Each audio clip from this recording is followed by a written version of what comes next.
Here with us in the studio. And first up, Will, Facebook is 10 years old today. That's right. Now, this is CEO Mark Zuckerberg's baby, which was born 10 years ago in a Harvard dorm room. And since then, it's connected over 1 billion people and made the college dropout one of the richest men in America. Last year, Facebook's revenues jumped 55% thanks to advertising on its mobile site. And today, the social network is valued at more than $150 billion. But looking ahead, some experts say the site's competition is gaining ground. Now is facing a huge amount of competition and a real challenge to stay relevant with certain demographics for certain purposes. So for example, kids are gravitating to things like Tumblr and Instagram and Snapchat and Whisper, and they're looking at these more visual, creative platforms, and they're seeming far less enamored of Facebook. It's official. Satya Nadella is the new CEO at Microsoft. He replaces outgoing Steve Ballmer.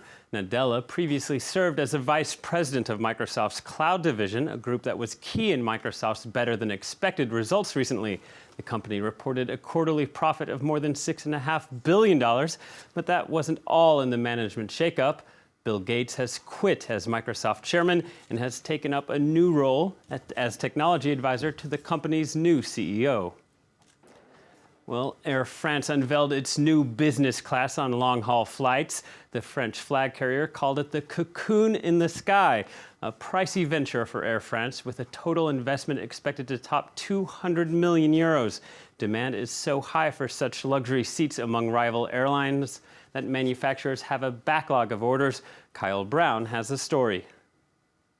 Air France's brand new business class seats are unveiled, an attempt to woo well-heeled customers in a bid for the supremacy of the skies. The company's boss himself oversaw every detail. It's like sleeping in a bed. You have a blanket, high-quality headphones, a closet for your things, and controls for your cell phone. The cocoons of comfort didn't come cheap. It costs 50,000 euros to build each seat, plus the cost of installation and connecting in-flight entertainment. The stakes are high because our business plan focuses on the higher end of the market. It's not just a question of lowering costs. With just a small proportion of the seats, business class earns Air France more than half of its revenues.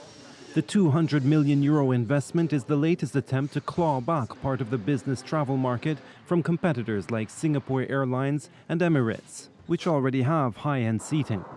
Before flying off the shelves, the seats are built at Zodiac Aerospace, the world leader in building luxury airline seats. The order books are practically full, and this factory's 1,000 workers have 2 years of work ahead of them. Everything connected with airline seats is going better than in the automobile industry. They're shutting down factories in the auto industry, while in aeronautics it's going well. And it looks set to continue. Airlines change their seats on average every 10 years. Sure looks like a nice way to travel. Let's take a quick look at markets. Global stocks rebounding after jitters on Monday over disappointing manufacturing data out of the U.S. and China. Here we can see Wall Street rebounding after the largest sell-off in months thanks to a slew of company results. All the major indices there looking up now. And let's take a quick look at some company news, some of those companies in the spotlight. Toyota is forecasting record profits. It expects to bring in more than 17 billion euros for the year ending in March.